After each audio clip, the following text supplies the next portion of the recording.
นี่นะครับฝนตกมาอีกแล้วนะครับตกเก็บคู่มือนะครับนี่นะครับนี่บรรยากาศครับนี่ฝนตกกับท่านได้ไปใส่ครับ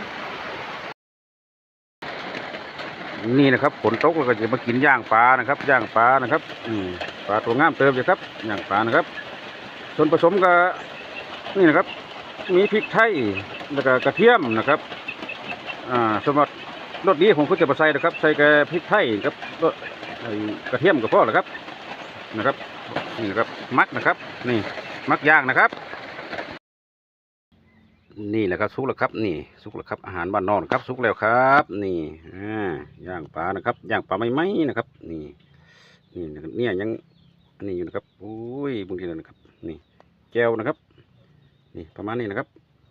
ถึงจะบอกกับแก้วก็ได้นะครับเพราะว่าทางไหนก็ถึงนัวเพื่อแห้งนะครับเพราะได้มักขนาดนะครับเอามากินข้าวกันครับเด้อ